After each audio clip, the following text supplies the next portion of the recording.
जी अस्सलाम वालेकुम ट्रेडर। चलिए जी, मार्केट को एनालाइज करने की कोशिश करते हैं कि आने वाली वीक में मार्केट की मूवमेंट क्या हो सकती है।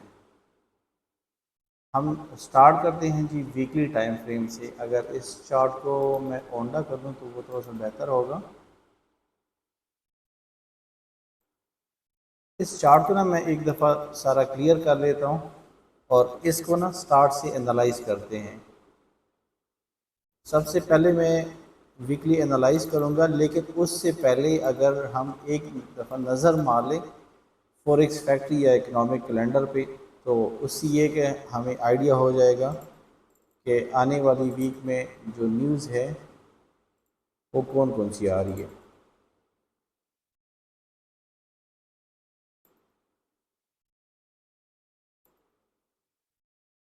अच्छा जी, मंडे को तो कोई न्यूज़ नहीं होती, ठीक है, बिल्कुल ब्लैंक डे है। और इसके अलावा ट्यूसडे को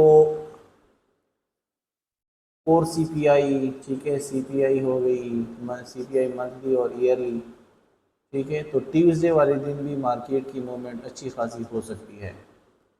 और अगर हम वेंसडे की बात कर दें तो वेंसडे में भी कोर पीपीआई मंथली और पीपीआई मंथली की न्यूज़ आ रही है 5:30 बजे, ठीक है। तो मंगल बुध जुमेरात को भी अच्छी खासी न्यूज़ है, unemployment claim, core retail sale, और जुमेरात को भी अच्छी खासी मार्केट की मूवमेंट हो सकती है।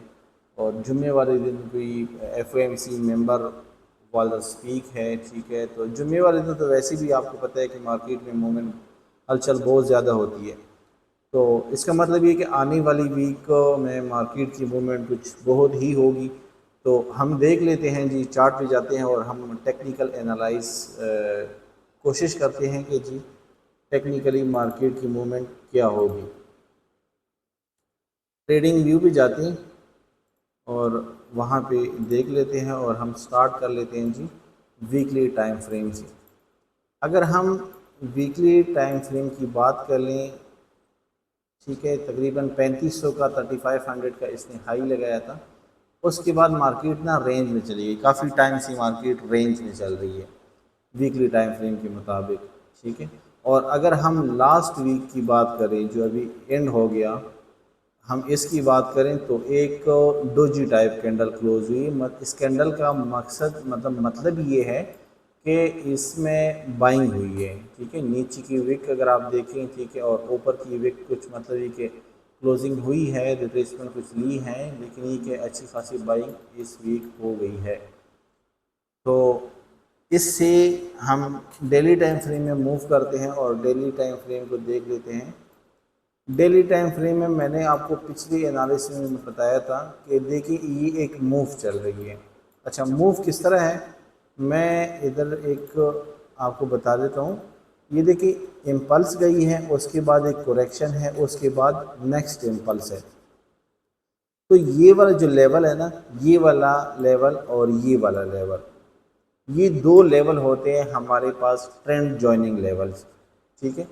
तो इसका एज पर टेक्निकल जो टारगेट है ना वो 3500 होता है ये, ठीक है। अच्छा, अब अगर मैं इसको थोड़ा सा दरमियान से क्लियर कर दूं ताकि आप लोगों को आइडिया हो जाए। यहाँ से आपको आइडिया हो गया कि डेली के मुताबिक हम बुलिश हैं और इसका जो टेक्निकल टारगेट है वो है 3500, ठीक है। अब ये पेन से प्रॉपर लिखा नहीं जा रहा, लेकिन 3500 आप जहन में रखें। अब देखिए, अब इसमें ये एक्सटर्नल स्ट्रक्चर है, ठीक है। अब इसमें इंटरनल स्ट्रक्चर भी बिल्डअप होता है, ठीक है। इंटरनल स्ट्रक्चर में भी हम ट्रेड करते हैं, उसको भी हम एनालाइज करने की कोशिश कर लेते हैं। जब मार्केट यहाँ पे आई थी, ठीक है, और ये हमें ऑलरेडी पता था कि ये वाला जो जोन है ये है ट्रेंड जॉइनिंग लेवल, तो हमने तो यहाँ से बाई करना था। अच्छा, मार्केट स्ट्रेट फॉरवर्ड 3500 पे नहीं जाएगी, ठीक है, ये मतलब करेक्शन करेगी, ठीक है, फिर इम्पल्स लगाएगी माइनर स्ट्रक्चर की, फिर उसके बाद दोबारा करेक्शन करेगी। तो इस तरह एक माइनर स्ट्रक्चर जो है वो डेवलप होता है। तो अगर हम माइनर स्ट्रक्चर की बात करें तो यहाँ से अगर आप वेव कैलकुलेट करें ना, ये देखिए 1 2 3 4 5, तो इंटरनली इसने अपने जो 5 वेव है वो कंप्लीट कर दिए, ठीक है।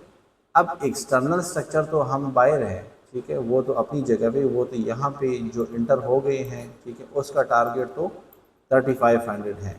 लेकिन ये जो अभी भी इंटर नहीं है, ठीक है, 3500 लेवल तक, तो वो कहाँ से इंटर होंगे जी, ठीक है।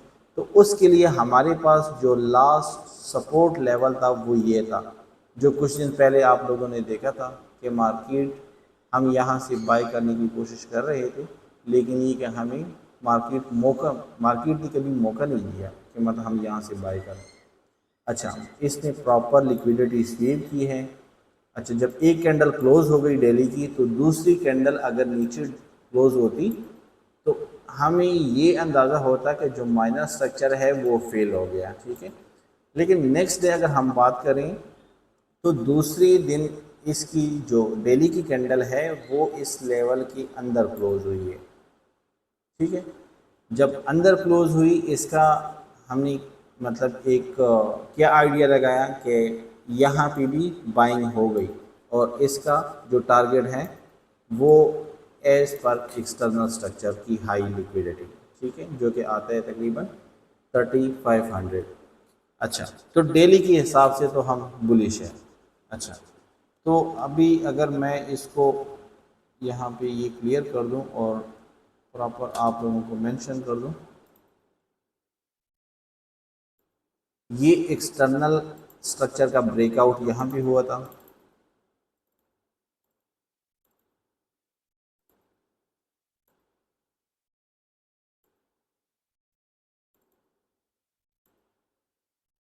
ये डेली ब्रेकअप स्ट्रक्चर यहाँ भी हुआ था, और हमने अभी यही बात की कि ये वाला जो लेवल है ये हमारे पास ट्रेंड जॉइनिंग लेवल था, जो कि मार्केट ने यहाँ पे टेस्ट कर दिया, ठीक है। अच्छा, अभी इंटरनली मैंने आपको बता दिया कि इंटरनल स्ट्रक्चर जो है वो एक डेवलप हो रहा था, और यहाँ पे इसने अपनी 5 वेव कंप्लीट करने के बाद जब ब्रेकआउट स्ट्रक्चर कर दिया, तो अभी हम इसको क्या नाम देंगे, डेली का जो माइनर स्ट्रक्चर है वो भी क्या हो गया, शिफ्ट हो गया टुवर्ड बुलिश साइड। अब एज पर टेक्निकल हम इस एरिया से क्या थे, बायर्स। मार्केट यहाँ पे आई है, लिक्विडिटी स्वीप की है, दूसरी कैंडल को इसने अंदर क्लोज कर दिया है, ठीक है। तो ये स्ट्रक्चर अभी भी हमारे पास वैलिड है, क्योंकि अगर ये नीचे क्लोज कर दी थी तो यहाँ पे चेंज ऑफ करेक्टर होना था, ठीक है। तो जब इसने जो ये लाइन है, ये लाइन बन रही है 3293, इसके ऊपर क्लोजिंग हुई तो मार्केट को जो टारगेट था वो टुवर्ड ये लिक्विडिटी 3500 का। अच्छा, अब डेली के मुताबिक तो हम बुलिश हैं, ये बात अभी हमने कर दी। उसके बाद अभी हम जाएंगे H4 में, इससे छोटे टाइम फ्रेम में। ये हमने एनालाइज किया कि डेली से हम 3500 तक बैठेंगे जब तक कोई स्ट्रक्चर टूट ना जाए, ठीक है। तो हमारे जहन में क्या होगा, 3500। अच्छा, H4 में मैं जाता हूँ, H4 में देखता हूँ, H4 ने ना बहुत ज़्यादा कन्फ्यूजन क्रिएट की थी पिछली वीक। उसकी रीज़न क्या थी, उसकी रीज़न ये थी, हमने यहाँ पे देखा था कि H4 का यहाँ पे ब्रेकअप स्ट्रक्चर हुआ था टुवर्ड अपसाइड, ठीक है। अच्छा, अब इस लेवल तक, ठीक है, इस लेवल तक H4 के मुताबिक हम क्या थे, बुलिश थे। लेकिन ये इस लेवल तक पहुंचने के लिए मार्केट ने क्या किया, ये आप देखें ज़रा।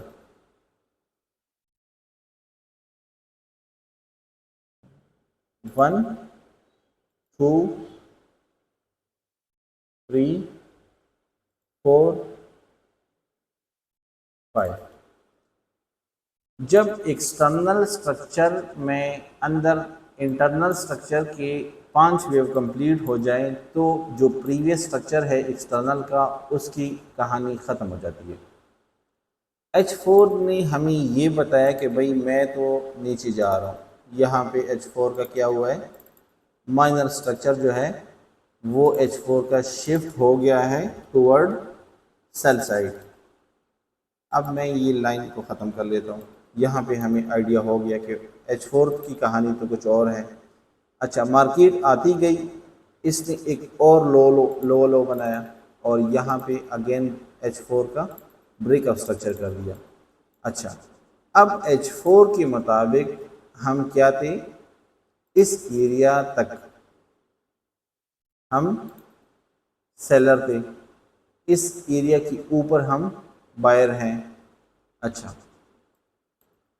तो वो तो कहानी चल रही थी, ठीक है। लेकिन अगर लास्ट देखिए मार्केट ने यहाँ पे कभी ऊपर कैंडल क्लोज, कभी नीचे कैंडल क्लोज, मतलब प्रॉपर कोई सिचुएशन नहीं बना रही थी। अब देखें ना, यहाँ पे ऊपर कैंडल क्लोज, नीचे कैंडल क्लोज, फिर again up down, down up down.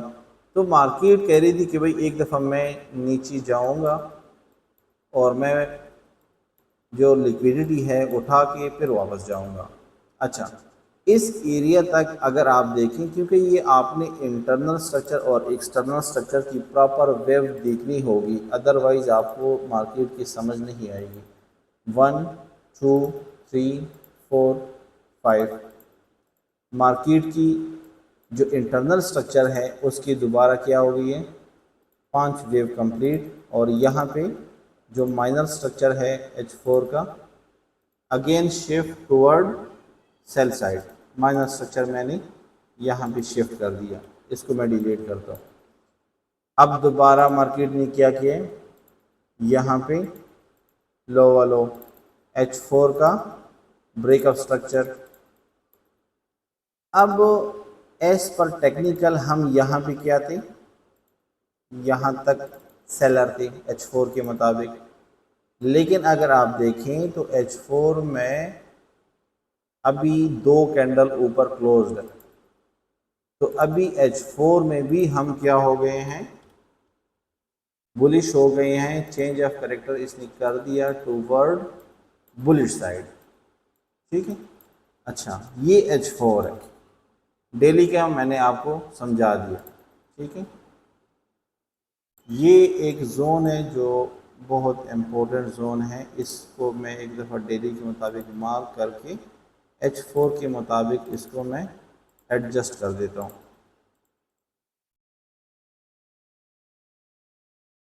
ये अच्छा, जब इसने लिक्विडिटी स्वीप करके इस जोन की नीचे क्लोजिंग कर दी, तो अब हमारे पास जो लेवल्स है ना वो क्या होंगे। H4 के मुताबिक अगर आप देखें, H4 में क्या चल रहा है, यहाँ पे ना गौर से देखें, ये एक वेव जा रही है, लेकिन इस वेव में भी 1 2 3 लग चुका है, ठीक है। अगेन हम देखेंगे मंडे को मतलब क्या सिचुएशन होता है, लेकिन ये कि अभी का जो मार्केट है इसमें 1 2 3 लग चुका है। अभी हम 1 2 3 इसकी बात नहीं करेंगे क्योंकि ये इंटरनल स्ट्रक्चर पूरा कभी कंप्लीट नहीं हुआ, तो इसको मैं फ़िलहाल रिमूव कर लेता हूँ। अब H4 के मुताबिक मेरे पास जो ट्रेंड जॉइनिंग के लेवल्स हैं वो एक ये है, दूसरा ये नीचे वाला।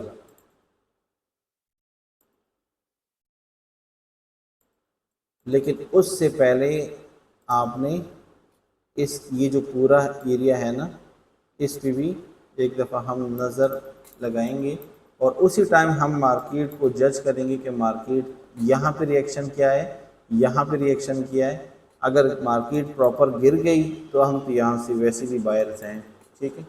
अच्छा, ये H4 की कहानी है। अभी मैं जाता हूँ H1 में। ये देखिए H1 का भी सेम एरिया, स्ट्रक्चर लेवल, ठीक है। और ये H4 के क्या है, ट्रेंड जॉइनिंग लेवल। H1 का क्या है, स्ट्रक्चर लेवल। तो अब हम क्या करेंगे, अब हम ये करेंगे, इस एरिया को मैं फ़िलहाल स्किप कर लेता हूँ क्योंकि हमारे पास 1 2 3 लग चुका है और प्रॉपर 5 वेव कंप्लीट नहीं है। इन दो एरियाज़ की मैं अगर बात कर लूँ, H1 का स्ट्रक्चर लगाते हैं जी। H1 ने तो हमें यहाँ पे बताया था कि भाई मैंने अप साइड पे जाना है। जब ये दो कैंडल ऊपर क्लोज हुई है ना, ये दोनों, तो यहाँ पे इसने बता दिया कि मैंने अप साइड पे जाना है। यहाँ पे भी इसकी एंट्री थी, ठीक है, ये देखें लिक्विडिटी स्वीप और अप, यहाँ पे ब्रेकअप स्ट्रक्चर हुआ था। लेकिन अगर आप यहाँ पे देखें इस कैंडल पे भी, इस कैंडल को हम इग्नोर नहीं कर सकते, ठीक है। ये मैंने काफ़ी ब्रोकर से वेरीफाई कर दिया है, लेकिन ये कि ये कैंडल ना इसके अंदर नहीं है, इससे बाहर है थोड़ा सा, तो इस कैंडल को हम इग्नोर नहीं कर सकते। मतलब ये समझिए कि ये वाली कैंडल हमारे पास इंगल्फ का जो क्राइटेरिया है ना वो पूरा कर रहा है। तो आगे हम क्या करेंगे, हम ये मार्क करेंगे कि इस कैंडल का ये वाला जो विक है यहाँ पे H1 का ब्रेकअप स्ट्रक्चर हुआ था, ठीक है। अब ये H1 का लेवल है, ये H4 का लेवल है। अच्छा, लेवल मैं आपको बता देता हूँ।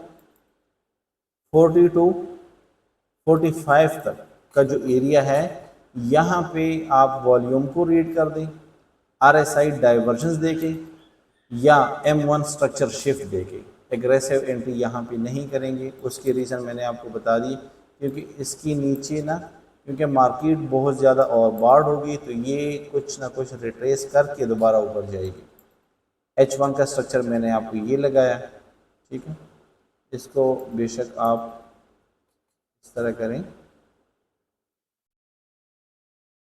ये पूरा जो जोन है ना ये मार्क कर दे तो बेहतर होगा। और ये जोन बनता है 36 टू, आप यूँ समझ ली 30-35 का जो जोन है ना, ये भी एक अच्छा बाइंग जोन है। अगर इससे भी मार्केट स्लिप होती है तो फिर वो हम डेली के एनालिसिस वैसे भी करते हैं, तो वो हम डिस्कस करेंगे।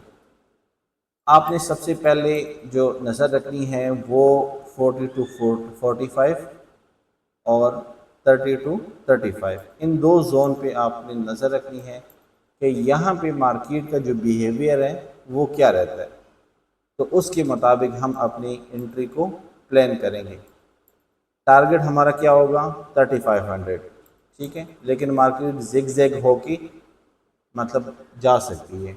H1 का स्ट्रक्चर ब्रेक, ठीक है, हो सकता है। अब देखो यहाँ पे इसने दो कैंडल लगाई है, हो सकता है कि यहाँ तक पहुँचने के लिए ये अंदर जो इंटरनल स्ट्रक्चर है उसकी भी 5 वेव कंप्लीट कर दे और यहाँ तक आए, तो फिर वो हम उसी हिसाब से एनालाइज करेंगे मार्केट को और उसी हिसाब से हम अपने एंट्री को प्लान करेंगे। तो ये जी कहानी थी ओवरऑल। बाकी छोटे टाइम फ्रेम में मैं नहीं जाता, क्योंकि वीकली एनालिसिस हैं और बाकी जो छोटे टाइम फ्रेम हैं वो हम ऑलरेडी डिस्कस करते हैं अपने डेली एनालिसिस में। तो मैं आप लोगों के साथ उसके लेवल भी शेयर किया करूँगा, ठीक है। तो उम्मीद करता हूँ कि वीडियो आपको अच्छी लगी होगी। अपना ख्याल रखिएगा जी, अल्लाह हाफ़िज़।